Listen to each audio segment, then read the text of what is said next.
Bonsoir à tous, c'est Christophe pour ma chaîne NeoProdFX et ma page Instagram NeoProdFX, pareil. Donc du coup, je voulais vous faire un petit compte rendu pour vous dire que je suis pas mort. Dans les vidéos vont revenir dans pas longtemps. J'ai pris pas mal de retard parce que bon, j'avais mon côté vie perso qui allait pas, donc du coup, j'ai préféré faire le point, tout remettre comme il faut, m'annoncer un petit peu sur tout ce que j'avais prévu et tout, sur ma vie perso. Il y avait également, du coup, je vous avais dit que la cagnotte, il y avait une partie qui m'aurait permis à couvrir une dette que j'avais, là c'est bon, ça s'est réglé. Du coup, en fait, le reste de la cagnotte, je suis pas parti avec en vacances, non, malheureusement, j'ai pas de vacances. Non, par contre, ça m'a permis, donc du coup, comme je vous avais dit, je vais investir pour le reste de la suite des comptes, enfin, de la chaîne, de tout ce qui va arriver. Donc, du coup, j'ai reçu des composants pour R2D2, donc ça, c'est un moteur du Dôme qui me manquait. J'ai reçu pas mal de choses. Il y a eu la chaîne de transmission pour le 232, l'ascenseur de R2D2. Il y a eu pas mal d'autres choses qui sont arrivées, qui sont prévues pour la chaîne. Il y a eu ça qui est arrivé, compresseur. Alors, compresseur, qui à la base c'est un kit spécial pour aérographe. Je vous en parlais, il y avait ça qui était fourni avec et il y avait l'autre mallette qui est ici. Si vous voulez que je vous fasse des vidéos comme ça, unboxing de petites choses comme ça, si ça vous intéresse, dites-le moi en commentaire sur Instagram et sur YouTube. Du coup, dites-le moi si ça vous intéresse. Là c'est un vlog que je vous fais rapide pour vous parler un petit peu la mise au point, quoi. Du coup, est-ce que ça vous intéresse que je vous fasse des unboxings, enfin même pas forcément des unboxings, mais juste des vidéos où je vous présente genre ça. Alors ça en fait c'est un appareil qui sert à brancher des seringues et qui sert à injecter soit de la colle, soit de la pâte, soit des trucs comme ça. Et moi en fait ça me sert à injecter de la pâte à braser pour les circuits imprimés avec des CMS en fait. Et du coup le compresseur il sert également à alimenter cette petite pompe. En fait cette petite pompe, en fait il y a une petite poignée ici qui se met au pied. Quand vous appuyez dessus en fait ça déclenche la seringue et ça injecte. Là, vous pouvez voir, en fait, je vais vous montrer de plus près. Là, en fait, vous avez le microscope. Et en fait, vous pouvez voir la taille des pistes, c'est vraiment tout petit. Et en fait, avec cette seringue-là, en fait, j'injecte de la pâte sur chaque piste. Il n'y a plus de batterie sur le microscope, je l'ai allumé exprès pour vous montrer. C'est pareil, le microscope, si ça vous intéresse que je vous le présente dans une vidéo, si vous voulez que je vous fasse juste des petites vidéos sur ces petites choses-là, pour vous montrer à quoi ça sert, et on va dire, en fait, je ferai une vidéo plus globale après, tutoriel complet de tout ce que je vais faire. On va créer un circuit imprimé, on va faire le système et tout ça, et je vous montrerai comment ça fonctionne. Mais tout ça, je vais vous le présenter individuellement également. C'est pour ça, si ça vous intéresse que je vous présente juste ça, juste le compresseur, que je vous parle un petit peu de mon ressenti sur ce modèle-là, sur les trucs comme ça. Enfin là, l'oscilloscope, c'est un vieux que j'ai récupéré dans un collège, donc du coup, ça sert pas à grand-chose que je vous présente. La station de soudure, par exemple, ça peut être intéressant. Il y a des petites choses... il y a des petites choses qui peuvent vous servir peut-être, je pense. J'ai reçu un nouveau multimètre là, il n'y a pas longtemps et il est vraiment intéressant. C'est un multimètre automatique en fait, il détecte tout. Il peut faire les condensateurs et c'était pour ça à la base que je le voulais parce que j'ai récupéré plein de pochettes de condensateurs CMS et il n'y a pas les valeurs de marquées dessus. Et du coup, là, avec l'avantage de ce multimètre, là j'ai juste à mettre les points de touche et il m'indique la capacité des condensateurs. Ça permet également de tester les diodes CMS, c'est pratique parce que quand on veut chercher une polarité, des fois ça peut être intéressant. Et ce qui est bien, c'est que ça les allume du coup et ça permet de faire pas mal de petites choses. Il y a pas mal de petites choses qui sont arrivées aussi. Il y a eu alors la Genius qui est ici, que je vais vous présenter dans pas longtemps. Il y a la TLD2 qui est de l'autre côté, c'est la petite sœur de la TLD3.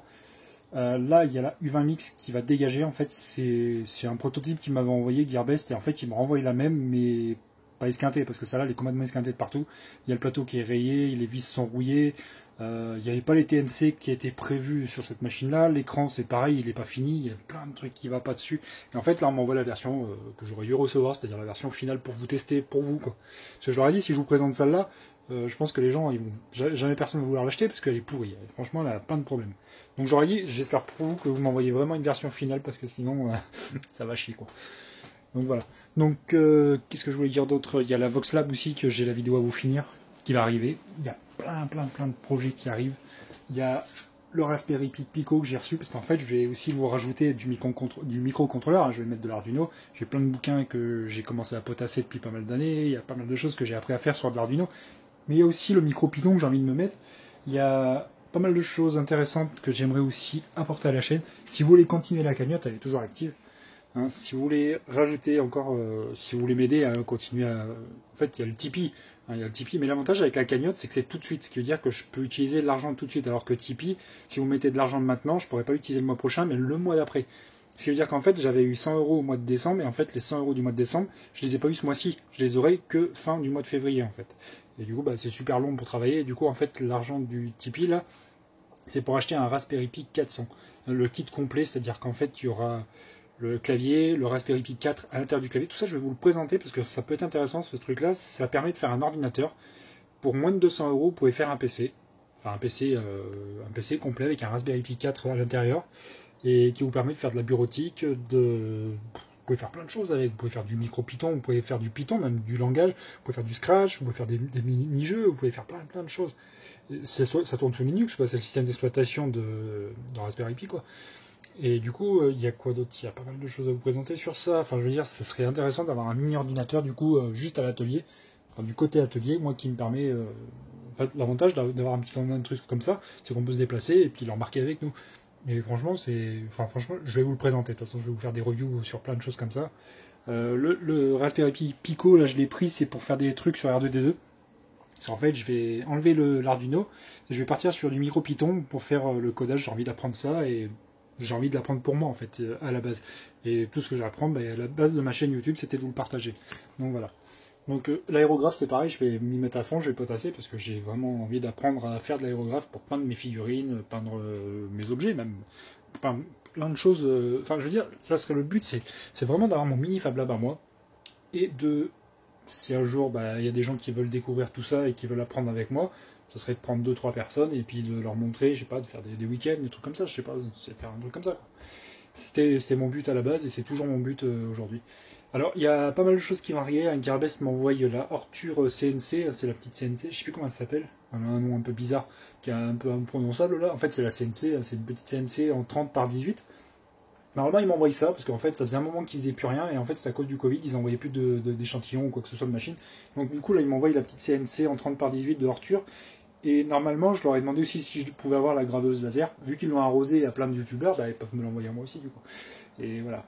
Donc, le but, c'est aussi d'avoir un atelier un peu plus, on va dire, autonome. C'est-à-dire qu'en gros, là, je vais avoir l'atelier CMS, j'ai l'atelier électronique là-bas, j'ai l'atelier soudure, j'ai l'atelier impression 3D, et du coup, là, je vais rajouter. Alors, la CNC qu'ils vont m'envoyer, c'est un petit truc vite fait, c'est un gadget. Ça. Enfin, le but, c'est de vous le présenter, de voir ce qu'on peut faire avec, parce que je pense qu'on peut faire aussi de la.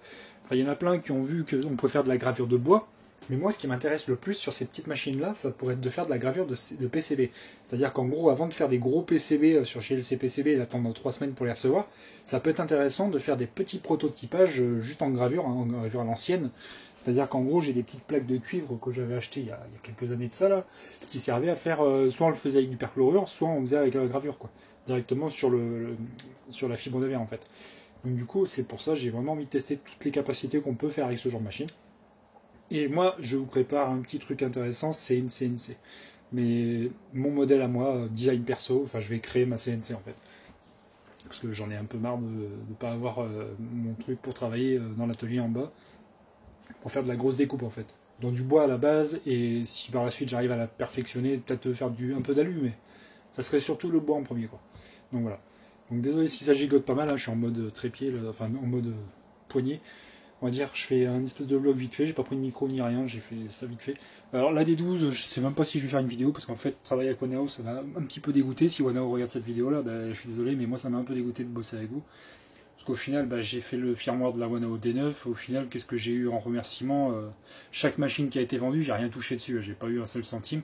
J'ai eu quoi? J'ai eu une D12 230 prototype, quoi. J'ai eu la version prototype qui était sortie au mois d'août. Le remerciement, je suis désolé. Peut-être qu'on m'a filé la D9, mais au final, la D9, c'est une machine qui a déçu tout le monde. Je suis désolé, mais la D9, peut-être qu'elle a un gros plateau, mais c'est de la merde. Clairement, c'est de la merde. C'est une machine qui m'a permis peut-être de faire R2D2, mais techniquement, je vais avoir la Tenlog TLD5, et croyez-moi que voilà, ça n'a rien à voir. Ça n'a rien à voir. La Tenlog, t'imprimes des pièces, ça n'a rien à voir niveau qualité. Je peux vous en montrer une, hein, franchement. Et ça sort sur la Tenlog. Je sais pas si on voit quelque chose avec la lumière là. Je vais essayer de vous montrer. Je sais pas si vous voyez, mais ça sort sur la Tenlog. Et c'est du 0,25 de couche. Hein. Et c'est propre. Hein. Et c'est solide, c'est super propre. Bon là, il y a les supports qui sont enlevés parce que j'ai fini de l'imprimer. Mais je veux dire, ça c'est propre. Ça c'est propre. Puis il y a du verre dessous. Là, vous voyez, j'ai les supports encore à finir d'enlever. Même elle me fait des supports, c'est nickel. Et ça, je le fais sur la Tenlog. Hein. Et je veux dire que voilà quoi. Sur la Wanao D9, tu la sors du paquet, tu fais pas ça. Là, la Tenlog, tu la sors du paquet, tu fais ça. Ça, c'est les réglages d'origine Cura. J'ai rien modifié du tout. C'est même la TLD2 là-bas qui est là-bas. Elle m'a imprimé. J'ai fait ça sur la TLD2. Sur la N2, j'ai imprimé ça. Ça prend tout le plateau. Hein. Elle l'a imprimé, elle est sortie du carton. 1 heure plus tard, je l'ai monté, j'ai imprimé ça. Direct. Donc voilà, c'est pour dire que... Voilà quoi. Wanao, prenez-en de la graine parce qu'il y a du boulot derrière. Et franchement, Wanao France, je sais pas ce que vous faites chier à continuer avec Wanao. Vous faites des artilleries. Et moi, j'ai la Genius, c'est pareil, je l'ai sorti du carton. Elle m'a pris combien de temps à monter? 5 minutes. Je l'ai monté, 5 minutes plus tard, j'ai imprimé une pièce. Et c'était propre. C'était propre. J'avais fait ça. J'ai fait ça en sortant du paquet hein, de l'artillerie. La D12, elle m'a fait des pièces. Là, vers la fin, elle commençait à boucher. Pourquoi? Parce que la buse, c'est de la merde. Elle est déjà usée, la buse. Et moi, je l'ai depuis le mois d'août, hein, donc voilà quoi. C'est bon, prenez-en de la graine, les mecs, faites quelque chose. Arrêtez de balancer des machines sans les tester avant, quoi. C'est pas la peine, quoi. Les clients derrière, ils sont déçus. Il y en a plein qui impriment des pièces, qui disent que c'est propre, mais j'ai regardé, c'est dégueulasse. Je suis désolé, c'est dégueulasse. On peut pas laisser un truc comme ça, non. J'ai rien contre, j'ai rien contre Wanao Chine qui fait du bon boulot. Par contre, moi, ce qui m'a pas plu, c'est que j'ai fait un firmware. Le remerciement, c'est tiens, va te faire voir. Hein, parce que le firmware, merci, mais il a été, je l'ai vu, hein, il a été mis sur des machines. Il y a des youtubeurs qui ont eu le firmware, qui l'ont eu sous la main, qui ont été dire que c'était Wanao France qui avait fait un beau firmware d'écran.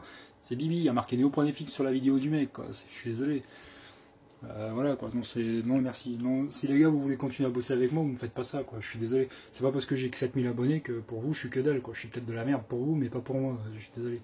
Hein, j'ai peut-être pas le même poids que certains gros youtubeurs, mais non, tu me fais pas ce coup là, je suis désolé. Si vous voulez continuer à bosser avec moi, vous me faites pas ça, moi je vous fais plus de la pub là, je suis désolé. Même votre filament c'est fini, je fais plus de pub. Sur 7 bobines enfin non, j'ai commandé 15 kilos la dernière fois, 15 kilos. Sur les 15 kilos, j'ai eu 4 bobines qui ont foiré. Mais quand je dis foiré, c'est de la merde, hein. C'est clairement des bobines qui cassent. Le fil cassé sur la bobine et je venais juste de les sortir du sachet. Alors, je suis désolé, non, sur 15 kilos, il y en a 4 qui sont partis à la benne. Enfin, qui sont partis à la benne, sont derrière là et ils ne serviront à rien quoi. Même stylo 3D ou tout comme ça, c'est pas la peine. T'imprimes une pièce et peut-être que ça va passer, mais elle casse. Elle casse direct. Et moi, je suis désolé, je vais faire des droïdes, c'est pas pour imprimer des trucs qui vont casser au bout d'une semaine quoi. Donc voilà quoi. Ça c'était mon petit coup de gueule pour la fin du vlog là. Après, donc du coup, comme je vous disais, j'ai plein de choses à faire. Si ça vous intéresse, donc du coup, n'hésitez pas à me dire dans les commentaires des petits unboxings, mais des petits unboxings basiques, hein, des trucs qui vont durer, je sais pas, 15 minutes, que je vous présente des trucs, sans forcément entrer dans les détails que je ferai plus tard dans des grosses vidéos. Si ça vous intéresse, hein, n'hésitez pas à me le dire. Moi, ça fera du contenu pour la chaîne, et du coup, bah, si ça vous intéresse de connaître des petits matériels comme ça, hein, il y a le petit, alors du coup, comme je vous disais, il y a le petit multimètre que j'ai reçu là, il y a pas longtemps. Franchement, je suis vraiment content du truc. Je l'ai payé quoi, 15 €, je crois. 15 € le multimètre. Et c'est pareil, ça c'était grâce à la cagnotte aussi. En fait, grâce à la cagnotte, j'ai arrosé et j'ai pris pas mal de choses sur AliExpress. Sur Gearbest, j'ai pris des choses. Ah, vous voyez, le petit multimètre, c'est ça. C'est un petit multimètre multifonction. Il y a une lumière. En fait, voilà le truc. Bon, là, il est en mode. La caméra elle est à l'envers, donc du coup, vous voyez à l'envers. Du coup, il y a une petite lampe à l'arrière, ça sert pas à grand chose, mais. C'est marrant, parce qu'au final, on peut travailler dans le noir avec ça. Il détecte, on peut détecter les hautes tensions dans les prises. On peut détecter s'il y a...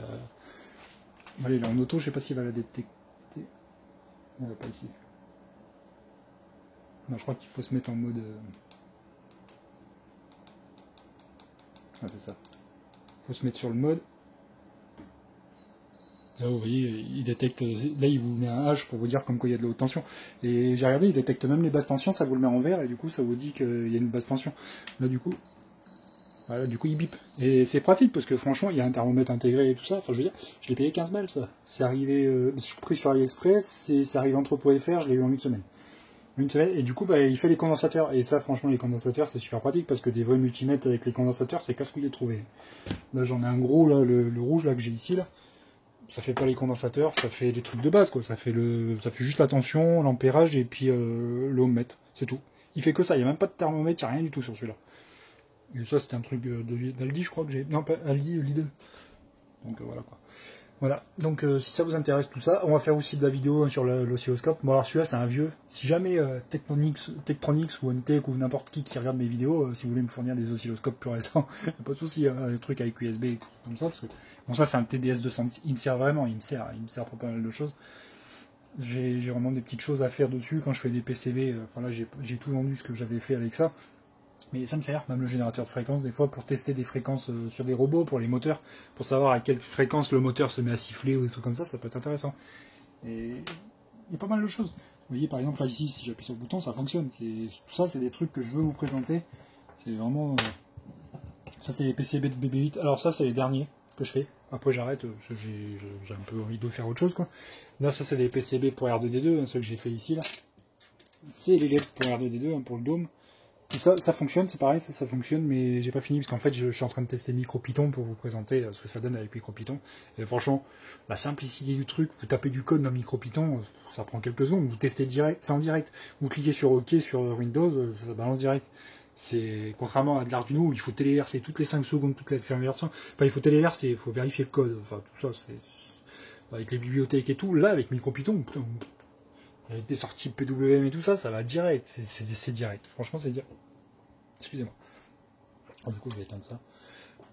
Un petit compresseur là, franchement, super utile aussi, franchement, entre ça, et du coup je vais rajouter en fait, parce que quand je l'ai reçu, en fait j'avais qu'un seul embout pour ça, c'est un embout que j'ai fabriqué moi-même, en fait j'ai pris un embout un quart, et là l'embout en fait j'ai fabriqué mon système avec le tuyau, parce que celui d'origine qui arrive de Chine, il était pas bon, donc du coup ça, si jamais vous voulez que je vous explique comment ça fonctionne, ça franchement c'est super pratique.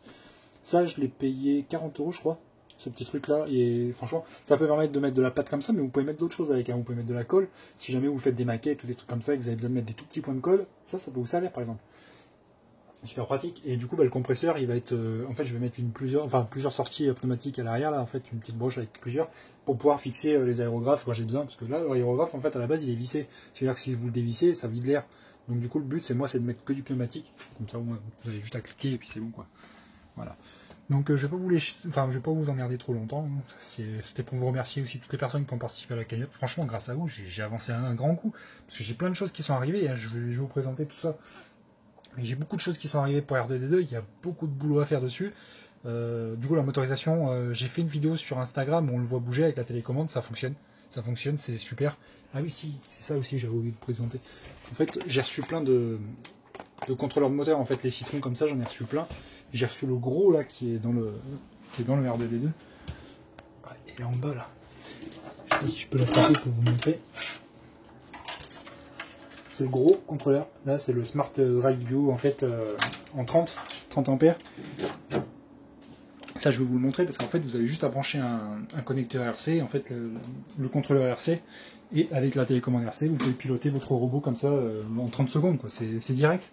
C'est direct et vous avez juste à brancher sur les connecteurs de servo-moteur qui sont faits à la base sur les contrôleurs RC. Et du coup, le gros avantage des Smart Drive Duo, c'est qu'on peut faire des voitures RC aussi, avec des moteurs au style robotique en fait. Et du coup, on peut faire plein de choses. Et voilà, tout ça je vais vous le présenter. De toute façon, je vais pas m'éterniser, la vidéo fait déjà 20 minutes pour un vlog, c'est pas mal. Du coup, je vous remercie toutes les personnes qui ont participé à la cagnotte. Si jamais il y a d'autres personnes qui veulent faire des dons, la cagnotte PayPal existe toujours. La cagnotte PayPal existe toujours. Pour ceux qui ont peur, parce qu'il y a marqué le nom de ma femme, ne vous inquiétez pas. Hein, voilà quoi. Mes problèmes perso, ils ont été réglés. Hein, ils ont été réglés. Il y avait des choses qu'on devait régler, qu'on a mis les choses sur table. Et voilà quoi. On va pas se séparer. On reste ensemble. On reste ensemble. On reste ensemble, on a beaucoup de boulot à faire l'un pour l'autre, hein, parce que le fait d'avoir eu un bébé, d'avoir eu le Covid, d'avoir eu ma tumeur, tout ça en même temps, enfin je veux dire, là, cette année 2020, ça a été compliqué, je pense, pour beaucoup de personnes sur la planète, de toute façon. Et le fait de se voir tous les jours, ça n'a pas été facile, quoi. Je pense qu'il y a eu beaucoup de divorces et tout le reste, hein, il y a eu pas mal de gens qui ont dû se taper sur la gueule. Nous, on reste ensemble, on a réussi à sauver notre couple, enfin je veux dire, j'ai beaucoup de choses à faire, sur moi-même, sur nous, voilà quoi. Puis si on veut rester ensemble pour le bébé, c'est important quoi. Parce que ma petite puce a grandi à grands pas et j'ai envie de la voir grandir tous les jours quoi. En plus, elle est super intéressée par tout ce que je fais, tout ce que ma femme fait en même temps. Parce que ma femme a fait du digital painting, elle fait de la peinture, tout ça sur PC, et elle apprend quoi. Enfin je veux dire, c'est son truc quoi, sa passion.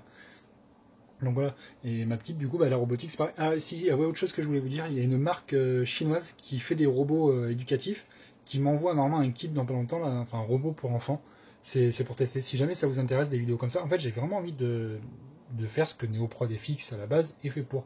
C'est-à-dire que c'est pas que de tester des imprimantes 3D qui viennent de Gearbest et puis patati patata quoi, c'est pas que ça. À la base c'est de faire des trucs de maker, c'est-à-dire qu'on va aussi parler robotique, on va présenter les droïdes, hein, j'ai BB8 aussi qui est là. Il est terminé, le drive est terminé, il ne me reste plus qu'à finir d'imprimer la sphère. C'est pareil, ça c'est normalement la sphère, je devais acheter la sphère d'un américain qui fabrique la sphère en fibre. Le problème c'est que j'ai pas le budget, donc c'est pour ça que la cagnotte aussi elle devrait servir à ça. Mais bon, il faudrait qu'elle puisse monter énormément et j'ai beaucoup de projets derrière. Donc du coup, enfin, je vous remercie quand même pour tout ce que vous avez donné. Hein. C'est vraiment énorme. Tipeee, c'est pareil, j'ai vachement avancé. J'ai le Patreon pour le projet R2D2 parce que les fichiers, bah, je les fabrique. Enfin, je modélise des fichiers et je les donne pas gratos. Ça, c'est clair et net. Maintenant, je donne plus rien parce que j'ai beaucoup trop donné avec le temps et bon, c'est voilà quoi. C'est pareil, j'essaie d'aider beaucoup de gens hein, en faisant des firmwares. On me demande souvent des marlins, des trucs comme ça pour des machines. En échange, il y a eu des personnes qui m'ont envoyé des colis d'abonnés. En échange de ça, là, oui, ça me plaît parce qu'au final, je suis content parce qu'on a. Enfin, on va dire que je commence à faire beaucoup de choses et au final, je me rends compte que j'en ai trop fait gratuitement. On va dire, j'en ai trop fait gratuitement. C'est pas que j'ai pas envie d'aider les gens, mais je me rends compte qu'il y en a beaucoup qui en ont profité surtout. Il y en a beaucoup qui en ont profité. Enfin, vous sauriez de qui je parle. Vous saurez de qui je parle. Certaines marques en ont bien profité. Voilà quoi, j'ai fait des firmware, j'ai passé 3 mois. Le firmware OneNow, j'ai passé 3 mois dessus. J'ai passé 3 mois dessus, j'ai quand même potassé une revue technique complète pour le truc là, Degus, Dewin, le truc de l'écran. C'est tout en anglais, j'ai dû potasser, c'était en anglais, c'était même pas en anglais, c'était en chinois. J'ai dû traduire en anglais les PDF, j'ai dû me potasser ça pour apprendre à coder sur l'écran et rajouter des menus, j'ai rajouté clavier, j'ai rajouté plein de choses. Au final, pour une machine qui 2 mois plus tard était terminée à la vente. Je me suis fait chier pour ça et au final, bah, ça vaut pas le coup. Quoi. Quand tu vois que maintenant ils ont abandonné Degus pour passer sur MKS, merci. Mais, les écrans Degus, je veux pas dire, mais c'est très bien. Franchement, Degus c'est très bien. Et là, je suis en train de potasser sur un truc sur les Degus. Là, vous allez voir ce que ça va être. C'est intéressant. Parce que la télécommande de R2D2, du coup, elle sera sur un écran Degus tactile avec plein de trappes, de systèmes sur l'écran. Ça va être génial. Quoi.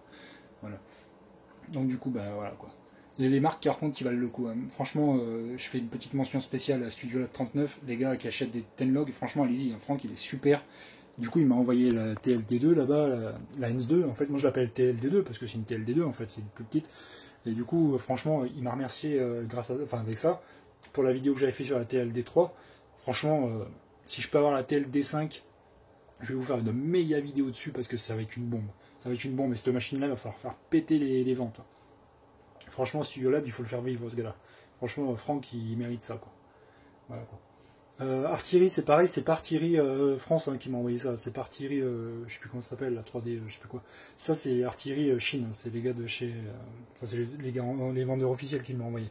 Pour ça, je vais leur faire une bonne petite vidéo parce qu'ils sont gentils. Au final, ils m'ont bien parlé. Ils sont super sympas sur Skype. On discute de temps en temps. Voilà, quoi. Donc voilà. La VoxLab, c'est pareil, elle arrive, la vidéo. J'ai fait pas mal de trucs dessus. Hein. J'ai imprimé pas mal de choses pour R2D2.